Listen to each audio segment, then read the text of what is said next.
Cette semaine à l'émission, on reçoit un couple d'agriculteurs hors normes et Brigitte Bédard nous parle des défis vécus dans le monde de l'agriculture aujourd'hui. Bref, on n'est pas du monde.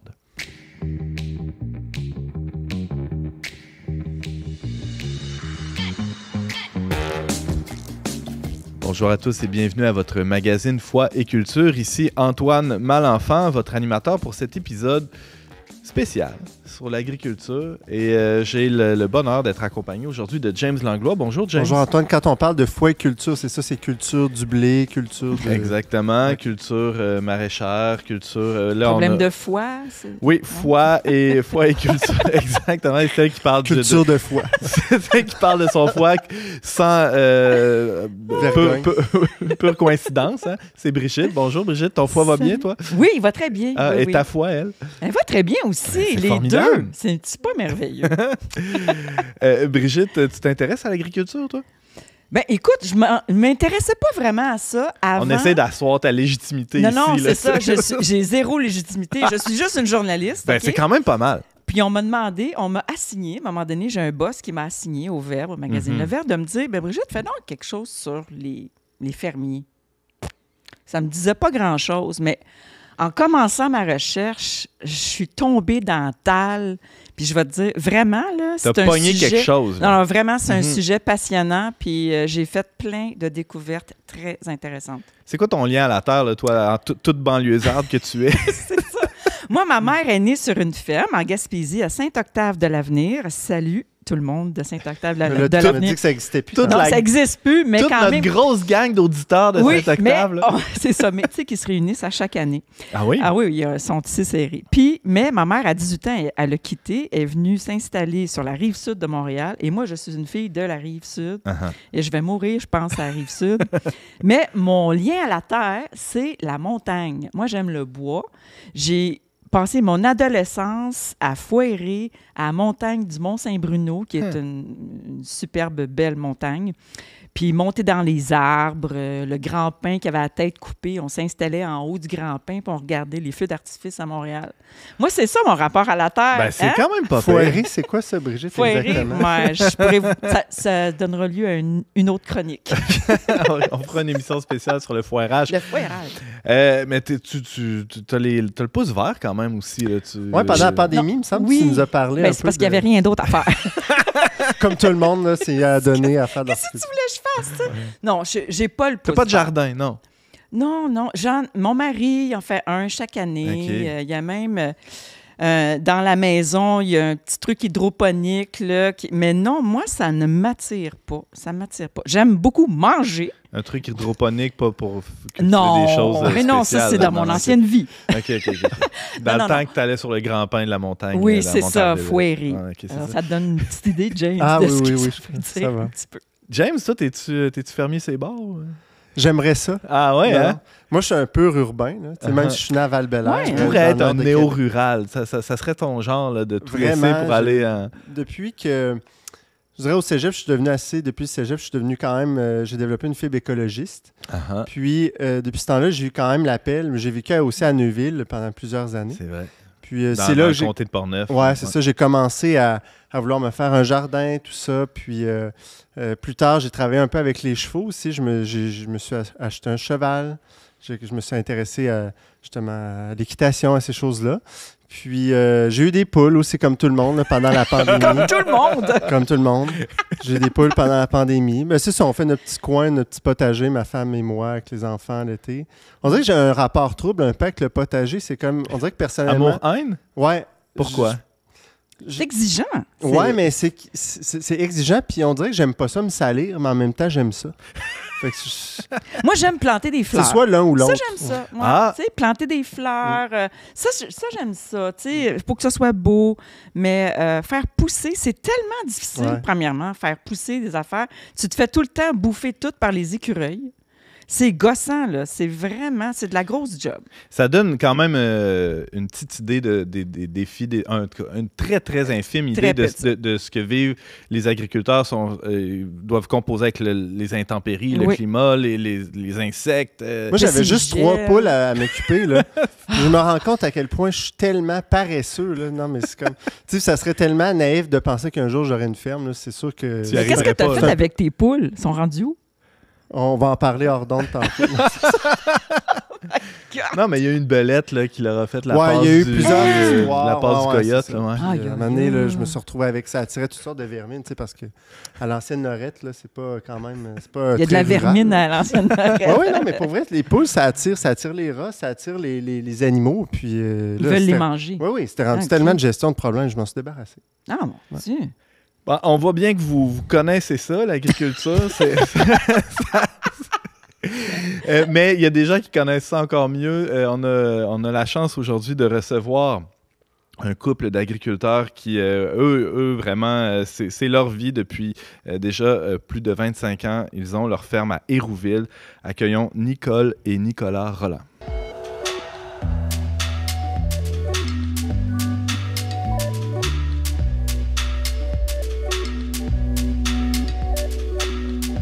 Nicole et Nicolas Rolland, bonjour et bienvenue à On n'est pas du monde.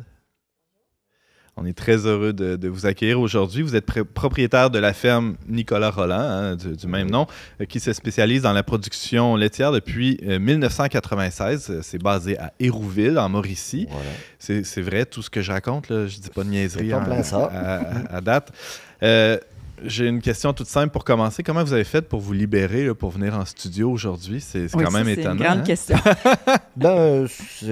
C'est que maintenant, là, on vieillit quand même, puis on a des enfants. Là. Donc, nos jeunes nous remplacent quand on n'est pas là. Oui. Vous leur faites confiance, sont très bons. Ouais. Full confiance, oui, il n'y a pas de souci. Oui. Alors, vous avez 4 enfants qui sont déjà des jeunes adultes. Oui, Aubin, il a 26 ans.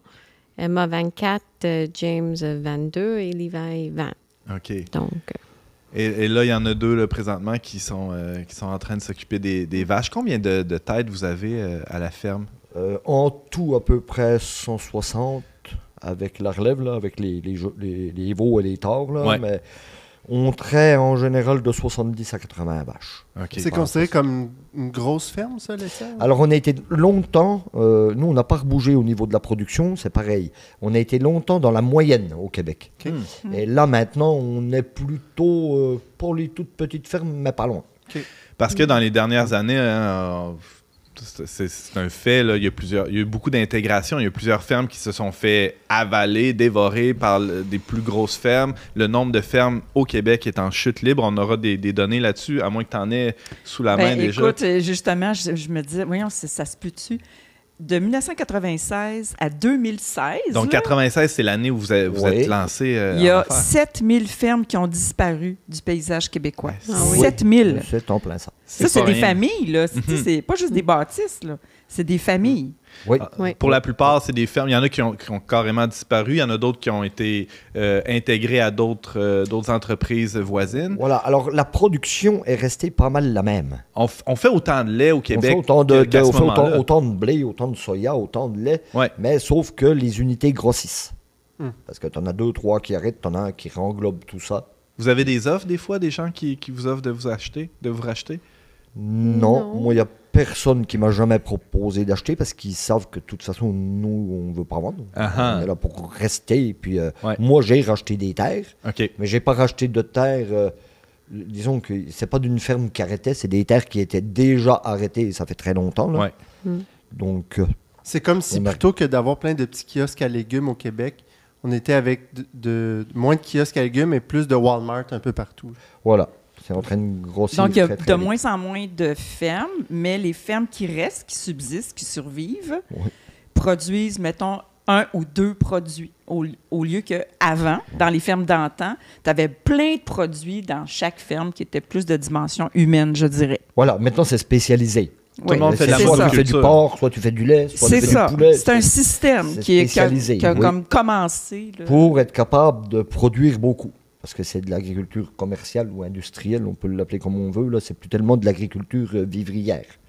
C'est pas de l'agriculture familiale en général. Vivrière? Oui. Ça veut dire quoi, ça? C'était l'ancienne agriculture, c'est l'agriculture pour vivre. Chaque famille vivait de son agriculture. C'était l'agriculture vivrière. Qu'est-ce qui fait que vous êtes lancé dans cette aventure-là? Peut-être, Nicole, est-ce que vous venez de milieu agricole? Oui, chez moi aux États-Unis, on avait une ferme de boucherie. Mon papa, il avait des bêtes à bœuf. Et puis, on avait des chevaux aussi. Oui, c'était de la viande, les vaches Angus qu'on avait. OK. Oui. Ouais, c'est ça. Puis il faisait des cochons aussi, puis on avait des poules, puis on avait des oies, on avait toutes sortes... en fait, on avait toutes sortes de choses. Donc pour vous, c'était tout naturel de poursuivre dans cette voie-là? Oui, mais je connaissais pas les vaches laitières avant de rencontrer Nicolas, mais c'est sûr que, tu sais, c'est une ferme pareille, là, puis c'est des animaux pareils, donc... Mais vous en faites un peu de viande quand même à la ferme? Oui, chez nous, on fait de la viande. Pour vos besoins à vous? Oui, c'est moi qui voulais absolument qu'on ait des vaches Angus sur la ferme parce qu'au début, on engraissait une tare laitière, une tare, une Holstein, mais la viande est moins bonne, c'est plus maigre et puis tout ça. Puis là, j'ai dit non, mon papa, il avait des vaches Angus, moi, je veux une vache Angus aussi, là, puis c'est ça. Une tare, c'est une femelle qui enfante pas, c'est ça? Voilà, une tare, c'est une femelle, mais une jeune. Pour la relève du troupeau. Ah, c'est ça. Voilà. Okay. Nicolas, vous venez d'un milieu agricole aussi? Oui, moi, on avait notre ferme en Franche-Comté, en France. Et puis, c'est mon frère a repris la ferme chez nous, la ferme de mon père. Ouais. Donc, c'est toujours en activité. Laitière aussi? Oui, ferme laitière aussi. Alors, vous connaissiez ça avant de vous établir ici? Ah oui, moi, je suis né là-dedans. J'ai toujours fait que ça. Oui. On a plusieurs idées préconçues là, sur la vie sur la ferme, comme quoi les agriculteurs se lèvent très tôt, se couchent tard, font des grosses journées. Ça ressemble à quoi une journée sur la ferme Nicolas Rolland? Là? Vous faites combien d'heures sur la ferme? Oui, quand même. C'est des grosses journées. Il peut y avoir des journées plus calmes, une journée où il pleut, tu peux te reposer parce que tu es un peu ton propre boss. Hein. Si tu veux dormir 2 heures l'après-midi, tu peux. Hein. Sauf qu'il y a des fois, comme l'été surtout, pendant les semences, pendant les foins et les récoltes, il y a des fois, ça va être on peut le dire, là, c'est des 3 semaines, 1 mois complet de 5h30 du matin à 10h du soir, non-stop à la course. C'est ça, parce que vous cultivez le foin pour nourrir les vaches. Voilà. Donc, il y a des fois, il n'y a pas de vacances, il n'y a pas de dimanche, il n'y a rien. C'est à la course, selon les années, selon la météo. Il y a des années où on a plus de temps pour faire les travaux. Là, ça va être moins fou. Mais il y a des années où vraiment c'est fou. Puis en général, dans des semaines de 80 à 100 heures par semaine, c'est quand même fréquent. Ah ouais? Oui. Vous êtes fatigué de ça? Non, mais c'est un peu une habitude aussi. On est habitué là-dedans. On ne va pas au gym, nous. On n'a pas... C'est pas la peine. Mais non, c'est ça. Jamais, non, je ne suis jamais allé là. Ça ne donne rien. Nicole, c'est pas à cause... C'est pas parce qu'on fait 80 heures par semaine qu'on vit pas des moments de famille pareils. Parce que quand les enfants étaient petits, par exemple, là, on allait souvent amener le lunch au champ. Et donc, on faisait un moment, on faisait un pique-nique avec Nicolas au champ. Et puis, même James, son anniversaire, c'est dans le mois de juillet, ça tombait toujours en plein milieu des foins.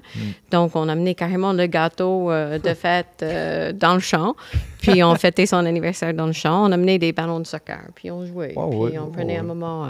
on a passé des beaux moments. À travers tout ce travail-là, on prenait une demi-heure pour... on arrêtait tout, puis... Donc, on a quand même passé des beaux moments avec les enfants. Chaque enfant faisait un tour de tracteur aussi. Après le dîner, tout le monde faisait leur tour de tracteur. Puis on jouait au soccer en attendant que tout le monde a fait leur tour. Mais c'est certain que la vie doit être différente quand notre lieu de travail, c'est aussi là où on vit. Et voilà. On n'a pas à sortir de chez soi, etc. Puis moi, par exemple, je suis toujours souvent revenu souper vers ma femme et mes enfants. Donc, on était tous proches les uns des autres. Vous ne faites pas 2 heures dans le trafic par jour. Voilà. D'ailleurs, moi aussi, quand je vois ça à Montréal, là, ces gens dans le trafic, ça m'épouvante bien raide. Je me demande comment ils font. Je sais pas. Je sais pas comment ils font. Ils se le demandent aussi, je pense bien. Ouais, donc c'est ça, parce que aussi, c'est un métier où c'est une passion. Hein? Ouais. Donc, on n'y va pas, je dirais, à reculons. Là. On est content d'aller traire nos vaches. On est content d'aller faire du foin. c'est un métier où... C'est pour ça aussi qu'on ne calcule pas nos heures. Ouais. C'est qu'on est toujours heureux dans notre truc, puis on emmène nos enfants avec nous, notre monde avec nous, puis la vie se fait avec la ferme. Vous avez pris une décision il y a pas si longtemps de ça. Vous parliez du foin tantôt. C'est pas tous les agriculteurs, tous les producteurs laitiers qui nourrissent leurs vaches au foin autant que vous. La plupart du temps, en tout cas dans les fermes de votre taille et plus grosses, c'est beaucoup de la moulée qui est utilisée pour nourrir les vaches. Expliquez-nous le virage que vous avez pris. Peut-être, Nicole, qu'est-ce qui s'est passé il y a quelques années là, pour faire ce virage-là? Bien, d'abord, on a commencé par devenir biologique, donc une ferme bio. Ça faisait une couple de fois qu'on voulait le faire dans le passé, mais quand on regardait, on contactait les groupes pour savoir comment devenir biologique. C'était compliqué, il y avait beaucoup de paperasse. C'est complexe. Oui, c'est vraiment complexe et on s'est dit, oh non, pas tout de suite. Mais on a toujours quand même fait un peu de style bio, pareil. Sans pour autant avoir la certification. certification. Oui, c'est ça, on n'avait juste pas la certification. Puis au banc, quand il a terminé ses études, ben, il a voulu devenir biologique. Donc on a dit, on est d'accord, on voit fort, mais c'est toi qui vas faire la paperasse là-dedans. Donc ça a commencé avec la ferme bio. Et par la suite, ben, il a décidé qu'il voulait trouver un moyen pour avoir plus de temps, avoir les vaches plus en santé, gagner quand même les sous pareils. Donc, essayer de mettre tout ça ensemble. Là, puis, il a décidé de faire la monotraite. Qu'est-ce que c'est, ça, Nicolas? Je vais laisser Nicolas expliquer ça. Alors, c'est ça, là, on en arrive à la monotraite parce qu'on a un troupeau de vaches qui est zéro moulé. On ne donne plus de moulé, de supplément ou de maïs. Donc, on est... Alors, tout ce qu'ils mangent, c'est le foin qu'il y a par terre ou celui que vous leur donnez l'hiver? C'est de l'herbe en été et du foin en hiver. C'est tout. C'est tout. Elles sont juste au foin. Donc, on donne des minéraux, ce qui est phosphore, calcium, sel, évidemment pour la santé du troupeau. Et donc, ça fait que nos vaches, on peut se permettre de traire qu'une fois par jour. Parce que si on traite 2 fois, on épuise la vache. Parce qu'elle n'a pas toute cette énergie, ces protéines qui viennent d'ailleurs. Donc, vu qu'elle mange que du foin et de l'herbe, quand on traite qu'une fois, on ne pompe pas sur son système biologique. On ne la détruit pas, la vache. On a des vaches en très bonne santé. Et depuis qu'on traite qu'une fois par jour, ça va très bien. C'est ce qui s'appelle la monotraite, qui est beaucoup faite en Nouvelle-Zélande d'ailleurs. Ah oui? La monotraite, dans les gros troupeaux en Nouvelle-Zélande, c'est beaucoup dans les troupeaux qui vont très loin pour manger. Et nous, c'est ça, vu qu'on est parti à laisser nos vaches aller manger loin, ben c'est beaucoup d'ouvrage de les ramener vers la grange pour traire. Donc, en trayant qu'une fois par jour, on n'épuise pas la vache avec le voyageage. Elle a le temps de manger, et c'est qu'une fois par jour qu'on la traite, on ne l'épuise pas. Vous les ramenez comment? On les ramène à pied, on va à pied chercher nos vaches. Alors, il est possible d'avoir... Il y en a qui vont avec un chien, dans des cas comme nous, là. Nous, on en a trouvé un. Il serait très, très bien allé aux vaches, mais il était très dangereux. On était obligé de le liquider, il mordait très bien. Donc, c'est pas la règle générale, la monotraite. C'est ça que je comprends, c'est qu'en général, maintenant, dans les fermes, on traite 2 fois par jour les vaches. Ou 3 fois par jour. Ah oui? Ouais, il y en a qui se sont mis à traire 3 fois. Oui, pour produire plus, pour justement aller contre ce problème économique qu'on ne gagne plus assez. Le monde, ils se disent qu'en trayant 3 fois, ben, ils vont aller chercher plus de lait. Parce que la vache, plus tu la traites, plus elle donne du lait. Mais plus elle mange. Ça va l'un avec l'autre. Donc, elle mange, mais aussi, j'imagine que c'est ça, vous parliez de la santé de la vache à long terme. Vous êtes gagnant. Vous avez vu une différence sur la santé du troupeau? Alors, nous, oui, parce que moi, ça fait déjà plusieurs années que j'avais diminué la moulée et qu'on boostait moins les vaches. Là. Ouais. Puis nous, on a des vaches qui ont 10 ans, 14 ans, 12 ans. Oui, on a beaucoup de vieilles vaches. Des belles petites vieilles, là, ouais. Ah ouais, on a des vieilles vaches dans notre troupeau parce qu'elles ne sont pas maganées. Donc, qu'il y a beaucoup de troupeaux aujourd'hui que des vaches arrivées à 4 ans, 3-4 ans de moyenne. Et là. Parce que les plus vieilles ont 5-6 ans. Là. Ouais. Mais incroyable. Produire du lait biologique, est-ce que ça implique la monotraite? Pas nécessairement. Non. Mais est-ce que ça implique le foin uniquement? Non. Ce qui rentre dans le biologique, ce que tu dois amener à tes animaux, c'est foin ou herbe bio, donc il n'y a pas eu d'engrais chimiques dessus, il n'y a eu que du fumier. pour engraisser les champs que fumier, interdit engrais chimiques. Et l'autre affaire, c'est que si tu achètes des aliments, il faut acheter des aliments certifiés bio. Donc, tu peux acheter un maïs bio. Tu peux acheter des suppléments bio, des soya bio pour soigner tes vaches. Alors, le coût est cher dans le bio, là, si tu achètes...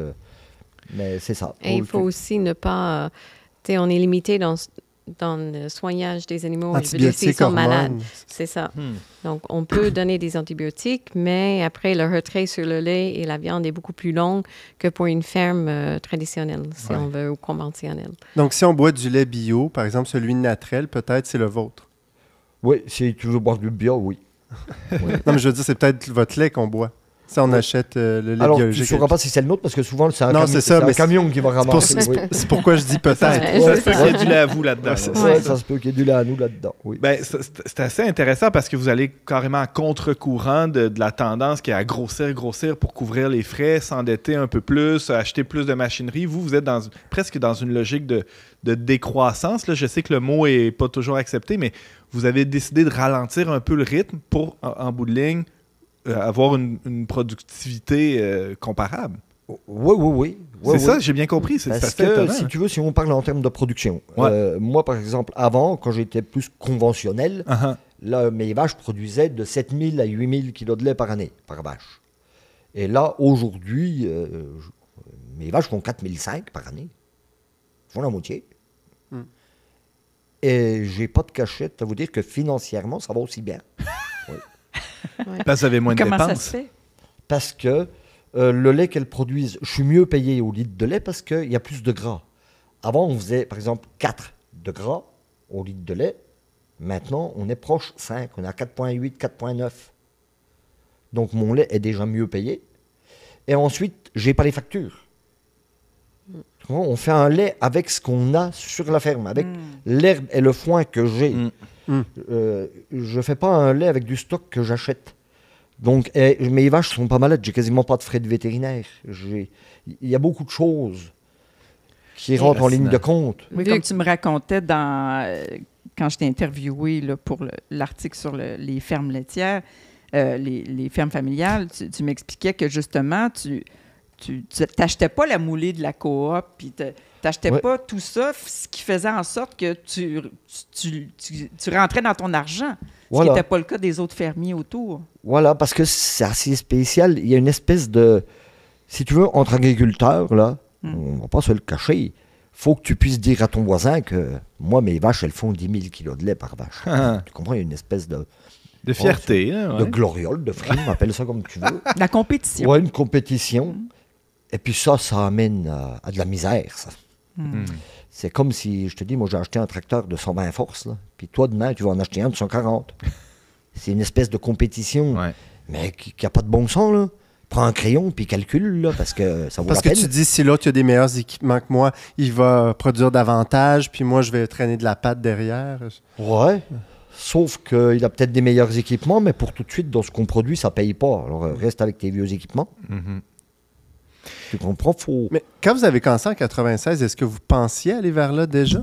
Ou pas du tout? Nicole. Non. Nicole. Pas en tout. Non, je dirais que quand on a commencé, on avait des idées un peu plus... on voulait avoir plus de vaches, puis grossir notre ferme parce qu'on voulait on voulait avoir une famille, et puis on espérait que nos enfants allaient reprendre. Donc, on pensait avoir une ferme plus grande pour pouvoir... mettre les enfants sur la ferme plus tard. On voulait suivre le mouvement. C'est ça. Mais à un moment donné, on a décidé que c'était pas pour nous de grossir la ferme. On aimait mieux avoir une ferme familiale parce qu'on voulait avoir le temps avec nos enfants sur la ferme.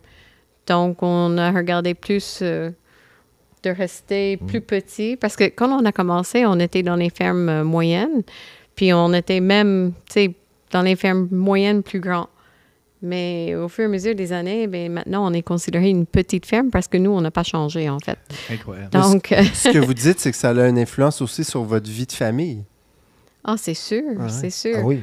Oui. Puis on a toujours voulu avoir, comme les enfants, on a eu des chevaux, on a eu des chèvres, on a eu toutes sortes d'animaux pour que les enfants, ils aiment la ferme, puis qu'ils viennent à la ferme, puis que ça soit une ferme familiale.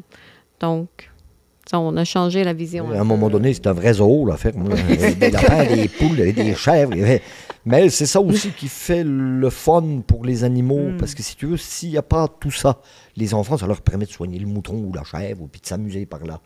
Si j'avais voulu, admettons, traire 200 vaches, puis les gamins, tu les traînes avec toi à l'étable, ils ont 5 à 10 ans, là, puis allez, go, là, on en traite 300, puis ouvre la salle de traite, et puis il faut que ça roule. Et puis le gamin, là, quand il va arriver à 15-16 ans, il va dire le père, là, c'est bien beau ton truc, là, mais moi, je ne veux plus y aller. Ça ne marchera plus. Est-ce que vous trayez à la main? Non. C'est ça, vous avez ferme qui traille à la main. Là. C'est tout mécanisé. Oui, parce qu'on n'en sort pas, là, j'imagine, à 160 vaches. Oui. Les enfants, est-ce qu'ils suivent? Est-ce qu'ils reprennent la ferme? Oui. On en a 2 qui veulent reprendre avec moi, là, puis qui vont racheter ça là, ces années-ci. Là. Oui. Nicole et Nicolas Rolland, vous en parlez, vous en avez parlé à Brigitte là, aussi dans l'article. Votre vie de foi, comment ça s'intègre à la vie de la ferme? Est-ce que on voit beaucoup de détresse chez les agriculteurs, par exemple. Hein? C'est un sujet qui est de moins en moins tabou, là, même si il reste beaucoup de chemin à faire de ce côté-là.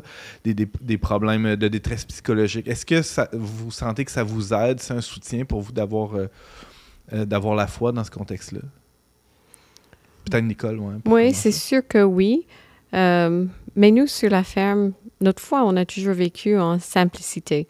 On a toujours fait les prières le midi, avant les repas. On a toujours fait les prières le soir avec les enfants.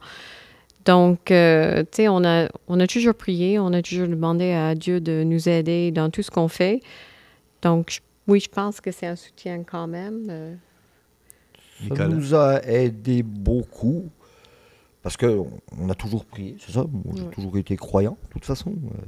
Toujours fait ma prière le soir en m'endormant, là, puis je pense que c'est comme ça fait partie de ma vie, ça. Oui, on se pose pas trop de questions là-dessus. Là. On se dit, ben écoute, si Dieu veut qu'on continue, ben ça va fonctionner. Je sais pas, c'est pas... On parle de la foi. La foi, à mon avis, c'est une confiance. Moi, j'ai toujours eu confiance en Dieu. Ouais. Moi, je le vois comme le créateur, donc c'est le plus puissant. Puis nous, sur la Terre, on est tout petit, on est minuscule.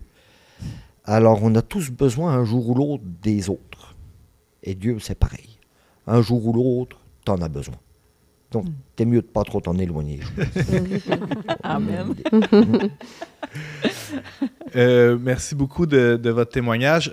On va poursuivre la discussion avec Brigitte et James dans les prochaines minutes. Et c'était vraiment passionnant de vous entendre parler de votre passion à vous. Merci Nicole, merci Nicolas. Merci.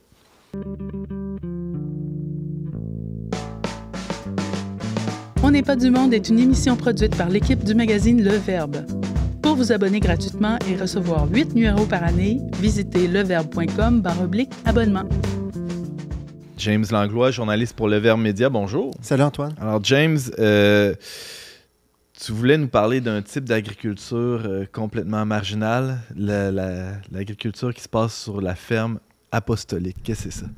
Oui, il y a quelques années, j'ai découvert un petit pamphlet, en fait, de Catherine de Ueck Doherty. C'est celle qui a fondé la Madonna House.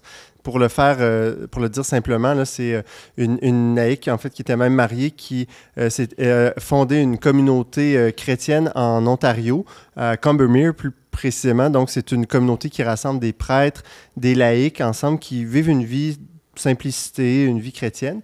Et elle a écrit beaucoup de choses, Catherine de Ueck Doherty, mais je suis tombé sur ce petit pamphlet qui a été publié la première fois en 1971 et qui s'appelle « La ferme apostolique ». Et ça a vraiment attiré mon attention. J'avais envie de vous en parler parce qu'il y a très peu, je trouve, de textes, il y a très peu de théologie ou de réflexions qui se sont développées, des réflexions spirituelles en lien avec l'agriculture et la foi.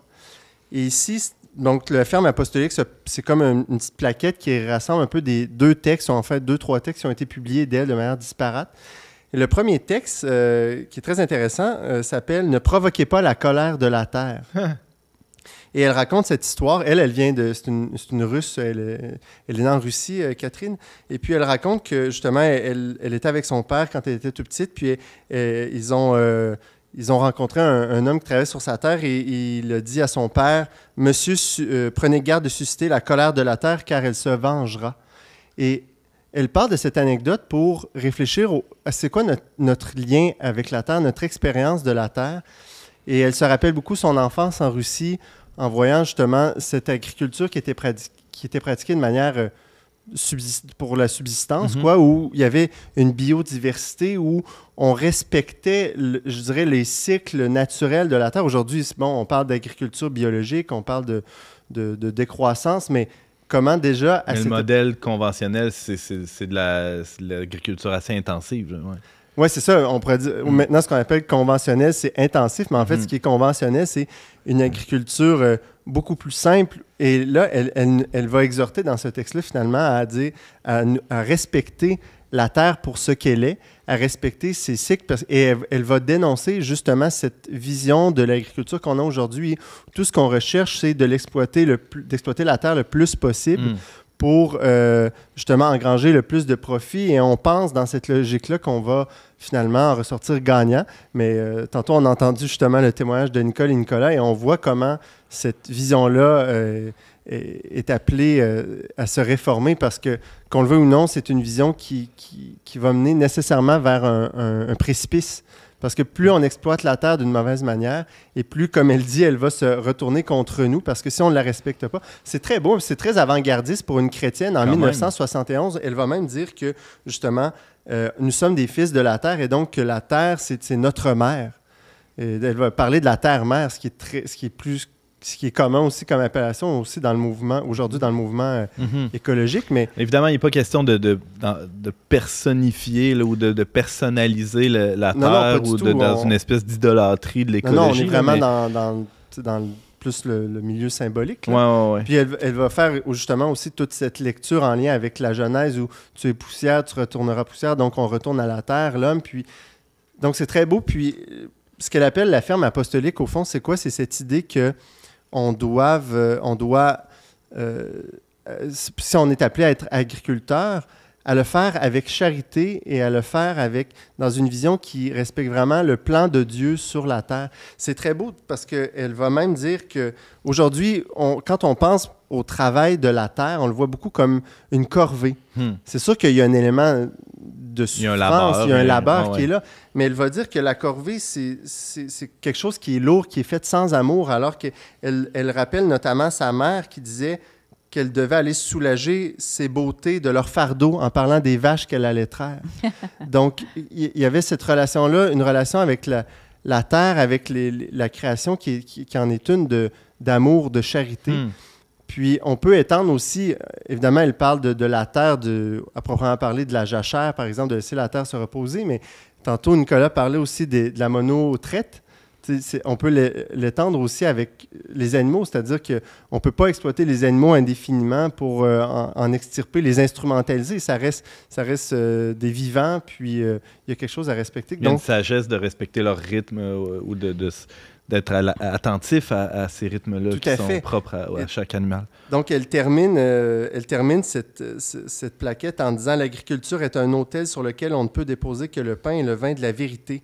Tentons de rétablir les petites fermes et de mettre fin aux grandes exploitations agricoles, à la malhonnêteté, à l'avidité et à l'égoïsme. » Je trouve que même si ça a été écrit dans les années 70, ça reste un peu plus d'actualité aujourd'hui. C'est des beaux principes, James, mais toi et moi, on a plusieurs produits sur notre table qui ne seraient pas là s'il n'y avait pas d'agriculture de base, mais aussi l'agriculture industrielle, ça fait partie de la modernité.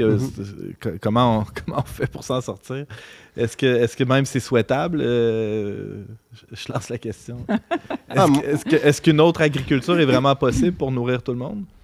Moi, je pense que c'est... je ne suis pas spécialiste dans ces questions-là, mais je pense que d'une certaine manière... mais ça impliquerait tout un changement de paradigme social, mais je pense que... Mais c'est tout un système qui doit changer. C'est ça, c'est tout un système qui doit changer. Mais moi, je pense qu'on a assez d'hectares sur la planète pour nourrir la planète. Exactement. Avec des produits quand même de qualité. Ah oui, avec toute la bouffe qui se jette entre la terre et la terre. S'il y avait moins de gaspillage puis qu'on fasse attention un peu, on peut nourrir même plus de personnes qu'on a là sur la terre. Oui, parce que le problème, il n'est pas que... Il est au niveau de la distribution. Absolument. C'est plus ça. Donc, ça s'appelle La ferme apostolique de Catherine Doherty. Ça se trouve encore quelque part, ça? Ou c'est une relique ça doit que être sur Internet. Honnêtement, je pense... Les Internets. Sur les Internets. Je pense que c'est sur Internet. Sinon, on peut l'acheter certainement à partir du site web de Madonna House, là, vous tapez ça sur Google. Mais c'est vrai, bonne question. C'est sans doute disponible aussi dans un format électronique. Là. Merci beaucoup, James Langlois. De rien.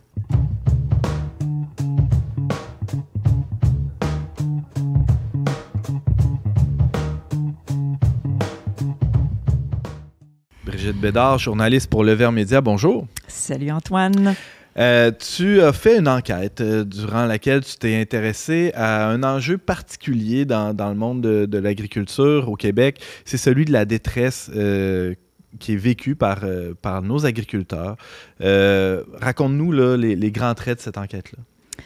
En fait, au début, l'interrogation, c'était comment ça se fait que de façon régulière, ça fait la une des journaux, qu'il y a beaucoup de suicides chez les agriculteurs. Tu sais, c'est quelque chose qu'on voit passer, tout ça. Puis, on s'est dit, on va aller voir pourquoi. Tu sais, c'est quoi les raisons, tu sais. Puis, j'ai essayé de trouver des agriculteurs qui voulaient parler de ce qu'ils vivaient et ça a été très difficile.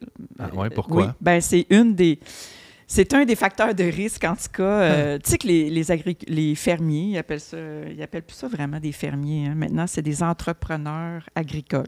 Oui. Ça montre un peu le paradigme. Voilà. Alors, ça, c'est une affaire. La première affaire que j'ai appris, c'est ça. Fermier, ça se disait plus. Sauf pour les petites fermes. Voilà. Êtes-vous des fermiers, vous, Oui, Nicolas? c'est ça. Pour les Rolands. Ça vous insulte-tu si on vous dit que vous êtes des fermiers? Non. La seule analyse qu'on peut faire, c'est que quand ils étaient fermiers, ils allaient bien. Maintenant, ils sont entrepreneurs agricoles, puis ils se suicident. C'est ça, voilà. Alors, de 1971 à 87, le taux de suicide des agriculteurs québécois est le double des hommes du même âge dans la population québécoise. Et ce taux a augmenté au fil du temps. Alors, c'est un domaine particulier où il y a une hausse du taux de suicide et de détresse psychologique. Et je suis tombée par hasard, même si je ne crois pas au hasard, sur une thèse de doctorat de Ginette Lafleur, qui vient de publier sa thèse de doctorat, qui vient de la déposer et qui raconte, qui cherche les facteurs de risque qui causent le suicide, le taux de suicide. Et en fait, c'est la première étude qui s'attarde vraiment à chercher c'est quoi les facteurs de risque. Et il y en a à peu près une vingtaine. C'était fascinant, cette thèse, c'est 300 pages.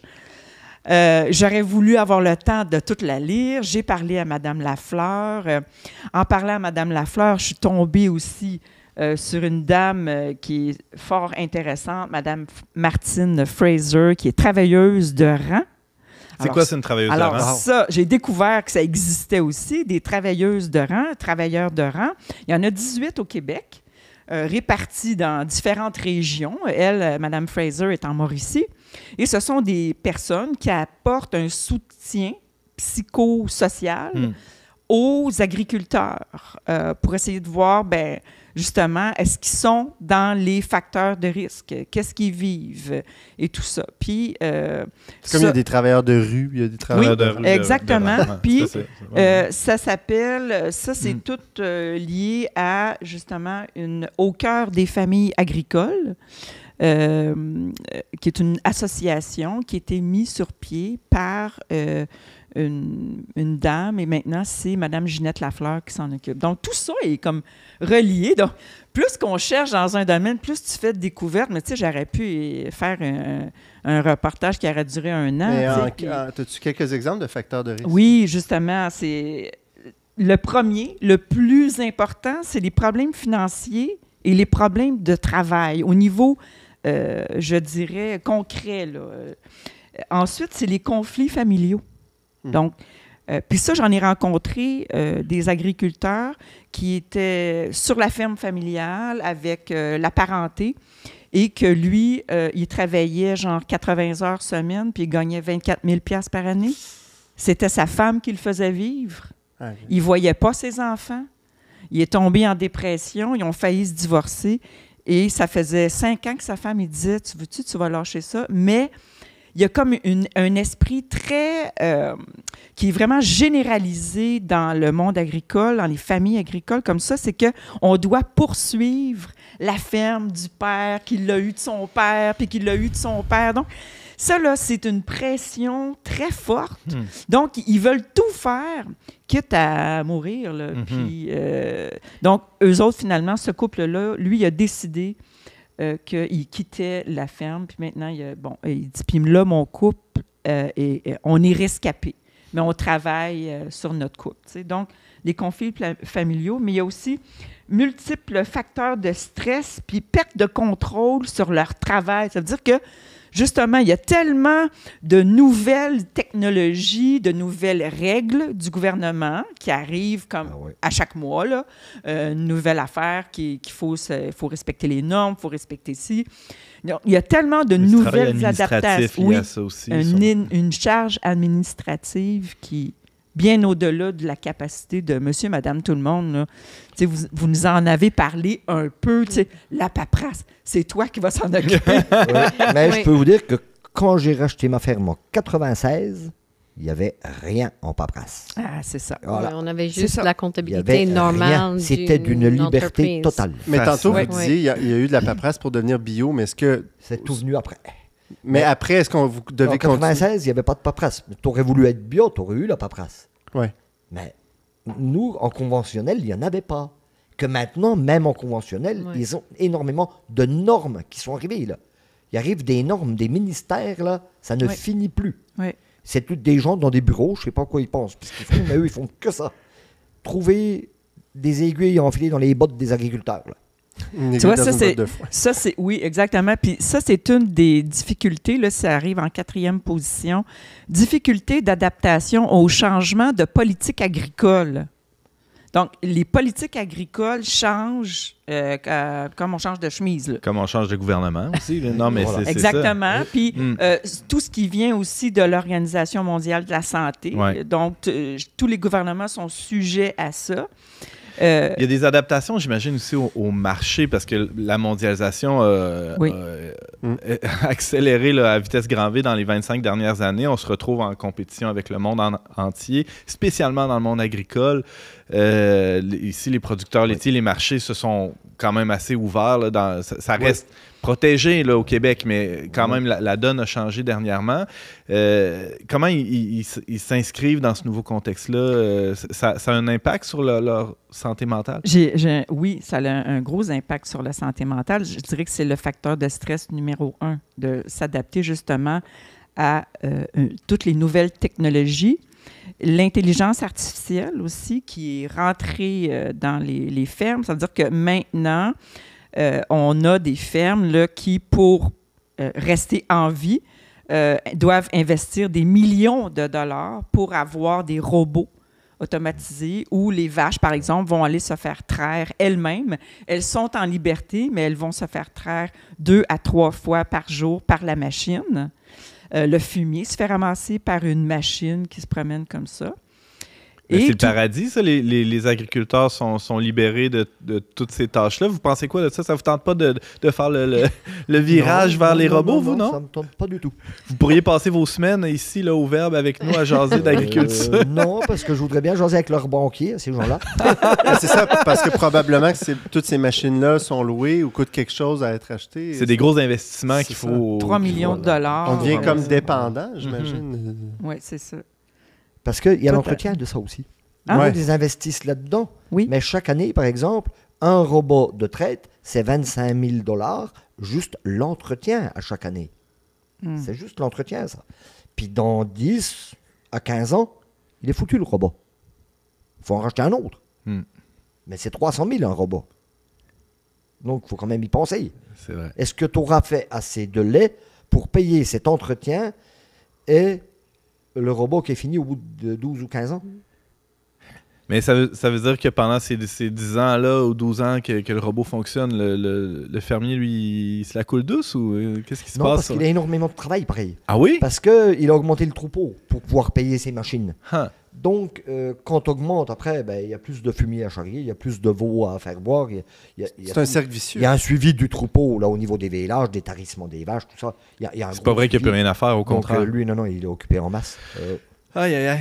Puis l'affaire qui est vraiment, c'est comme un fun fact là, que j'appelle, c'est au Québec, avant, c'était l'Union catholique des cultivateurs. Mais en 1972, ça devient l'Union des producteurs agricoles, l'UPA. Alors qu'on voit que le changement de nom, c'est aussi un changement de paradigme.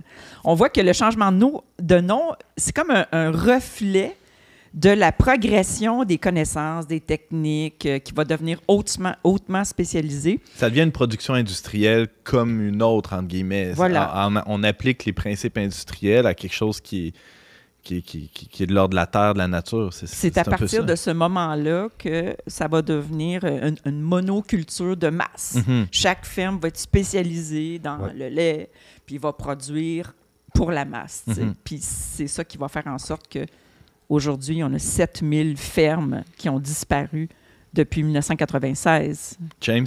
Je vous disais dans l'intro d'émission que j'ai vécu à Neuville pendant quelques années, puis il y avait, vous savez, Neuville, c'est reconnu pour le blé d'Inde, le maïs. Le meilleur blé d'Inde au monde. C'est ça. Puis il y avait un grand producteur de maïs de Neuville qui s'était fait offrir un contrat par une filière alimentaire que je nommerai pas. Et puis, donc, en signant le contrat, il doit fournir un certain nombre de maïs par année. Peu importe la température, peu importe. Donc, il promettait ça à un tel prix. Et finalement, ils lui ont fait faire faillite, il s'est suicidé. Parce qu'il n'a pas réussi à fournir la quantité. Non, selon ce qui était, mais c'est des quantités... Parce que c'est même pas réaliste. Des quantités déraisonnables avec des... C'est ça. Totalement irréalistes qui ne prennent pas en considération du tout...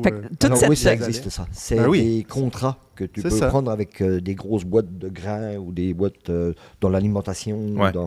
Et puis, tu dois fournir le contrat à l'automne. Si tu n'arrives pas à fournir avec ta production, tu te débrouilles. Il faut que tu rachètes du grain ailleurs pour fournir ce contrat-là. Mais souvent, dans ces cas-là, c'est parce qu'il n'y en a pas de grain. Ben ouais, c'est ça. Tu vas le payer très cher, donc tu vas te ruiner avec ça. Fait que, c'est comme de la culture.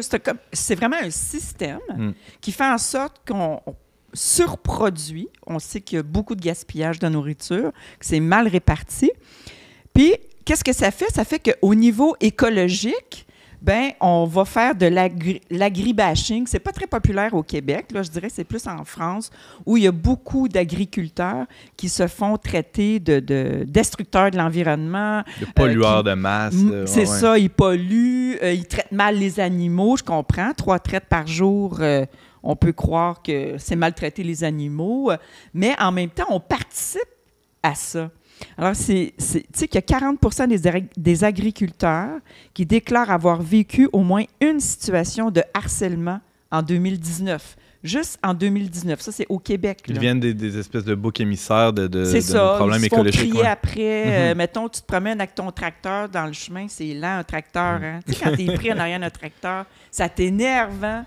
À la place, je dirais, dis donc merci à ce fermier-là de se promener avec du beau foin, parce que c'est ça qui va faire en sorte que tu vas manger. Tu sais. Mais moi, cette recherche, ça m'a vraiment aidé à me reconnecter avec ce que j'ai dans mon assiette le soir. Il y a du monde qui ont travaillé à la sueur de leur front pour que ça arrive jusqu'à moi. Tu sais. Les œufs, ça pousse pas à l'épicerie. Puis le lait non plus. Il y a du monde en arrière de ça. T'sais. Il nous reste 2 petites minutes, Brigitte. Ouais, vas-y, James. On rit, mais tu sais qu'il y a des sondages qui ont été faits auprès des jeunes dans l'école dans les dernières années, là, puis qui montraient qu'il y a beaucoup d'enfants qui ignorent ces réalités fondamentales-là. Oui. Comme quoi, aujourd'hui, il y a tellement une fracture entre le monde urbain et rural qu'on peut justement développer cette ignorance qui fait que... Par la suite, ça fait qu'on développe un mauvais rapport aussi avec l'alimentation puis la terre, etc. Mais j'aimerais reprendre une chose. Là. Les personnes qui traient les vaches 3 fois par jour, ça, c'est pas notre vision à nous, personnellement. Mais je dirais que les agriculteurs, là, en général, tous les agriculteurs, ils aiment leurs animaux. Donc, même une personne qui va traire ses vaches 3 fois par jour, ben, il va nourrir sa vache en fonction de le traire 3 fois par jour. Il va s'en occuper de sa vache. Donc, il va l'amener au vétérinaire quand elle va être malade. Oui, c'est ça. Les gars, ils s'occupent de leur troupeau. C'est pas vraiment, moi, je pense pas que c'est mauvais pour les vaches. C'est maltraiter les vaches de les traire 3 fois par jour. C'est juste que c'est une autre production que nous, c'est pas notre vision à nous. Mais les agriculteurs, ils aiment leurs animaux. Oui, puis ultimement, ils sont victimes aussi d'un système qui les dépasse. Oui, c'est ça, tout à fait. Puis ils sont vus comme des personnes qui maltraitent les animaux alors que ils sont vus comme ça. C'est ça, c'est ça. Mais les agriculteurs, que ce soit dans le lait, dans les vaches de boucherie ou dans n'importe quel... C'est ça. Ils aiment leurs animaux parce que c'est une vocation, être agriculteur. Alors nous, par exemple, quand on envoie nos vaches au champ, on les traverse la route. Alors les chars s'arrêtent. On passe nos vaches. Puis quand on guide nos vaches, on a un bâton. Ben oui. Alors le but, c'est de jamais se servir du bâton. Mais ça prend un bâton. Et il y a des gens qui sont de la campagne qui savent, mais il y a des gens qui ne sont pas de la campagne. Donc ils te voient avec un bâton en train de guider tes vaches. Pour eux, tu es un gros méchant. Ouais. Mais ils ne se rendent pas compte. Et ils ne savent pas qu'une vache qui se vire de bord, c'est 700 kilos qui t'arrivent dessus, là. Puis ton bâton, il n'est pas gros pour la vache. Ça fait peur. Oui. Si tu n'as pas de bâton, elle peut te tuer. Ouais. Donc, ça, c'est toute une notion que les gens ne savent pas. Alors, le but, c'est d'avoir toujours un bâton. Moi, si demain, toi, tu viens dans mes vaches, je vais te dire, prends un bâton. Tu ne t'en serviras sûrement jamais. Mais il faut que tu aies un bâton. Ouais, je vais en prendre peut-être 2 même, si vous voulez. Voilà, c'est tout. C'est ça. Mais peut-être que, c'est ça, s'il y avait un petit peu plus de reconnexion ou de connexion. Tu sais, on n'a plus d'agriculteurs dans nos familles, mais avant, toutes les familles québécoises, tu avais au moins un fermier dans ta famille, un curé, un médecin, un notaire. Dans le bon vieux temps. Je dis pas que c'était mieux avant, mais on avait une connexion qu'on n'a plus. Alors, qu'est-ce qu'on peut faire pour peut-être reconnecter à ça? Ben, peut-être commencer à manger local. Aller visiter des fermes. Aller visiter des fermes. On en a tous autour de nous. Prendre un panier bio. Tu sais, il y a des trucs à faire. C'est d'acheter un peu de viande de temps en temps d'un fermier. C'est ça. Ça peut être ça. Tu sais, mais essayer de reconnecter avec... Pour ce qui est de la détresse psychologique, on va terminer avec ça. Brigitte, est-ce qu'il y a des choses qui ont été mises en place ou il y a des pistes de solutions qui ont été envisagées là, pour... on parlait des travailleurs de rang. C'en est une initiative qui est relativement nouvelle, qui permet de... C'est l'UPA qui a mis ça sur pied, en passant, avec l'ACFA. Mais je te dirais que ça prendrait un plan national de prévention, mais... on me dit qu'au niveau gouvernemental, ça ne bouge pas beaucoup. On ne sent pas qu'il y a de la volonté ou de l'intérêt. On ne sent pas que c'est les priorités du gouvernement. Alors que ça devrait être au centre de nos préoccupations parce qu'on mange 3 fois par jour. Là. C'est assez important. Puis on parle d'écologie, de bio, mais ça commence là.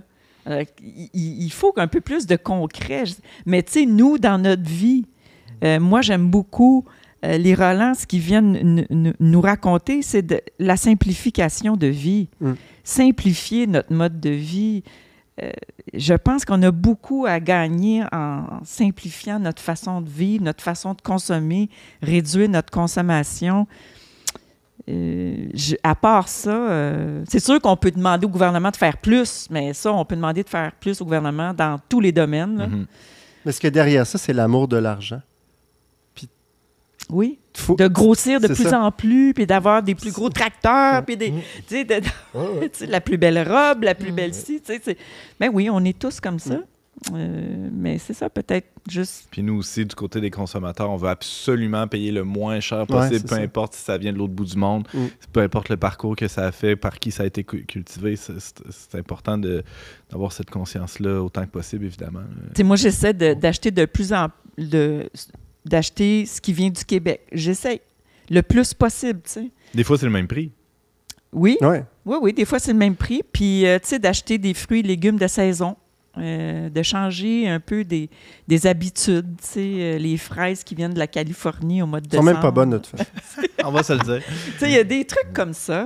Hein? Ça serait aussi pour le gouvernement de nous soutenir dans le sens que de respecter, de ne pas rentrer les aliments d'ailleurs pour que notre quota il reste là. Notre production. Dans beaucoup de choses. Hein. Oui, c'est ça. Même dans la viande, dans tout, qui arrive des viandes du Brésil ou d'Argentine, alors que de la viande, on en a en masse au Canada. Oui. Donc, mais ça, c'est géré par des grosses boîtes. Hein. C'est tout, des grosses multinationales qui gèrent ça. Donc, oui, c'est de protéger nos produits locaux, mais canadiens. Ouais. Brigitte Bédard, merci beaucoup. Merci. Vous avez un commentaire, une suggestion ou une question pour l'équipe d'On n'est pas du monde? Contactez-nous via les pages Facebook et YouTube du Verbe Média ou écrivez-nous directement à onpdm@verbe.com.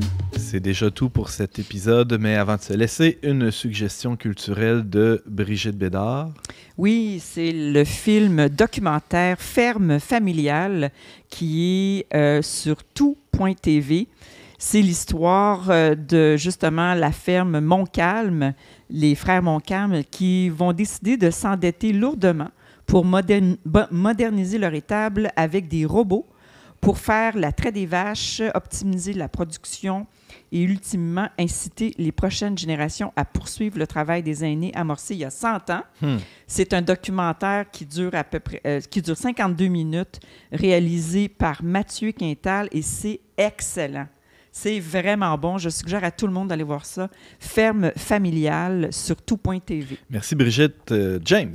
Oui, il y a un documentaire qui m'a beaucoup marqué là, il y a plusieurs années, mais je crois que c'est sorti environ en 2013. Ça s'appelle Food Inc. Ça a été traduit en français Les Alimentaires.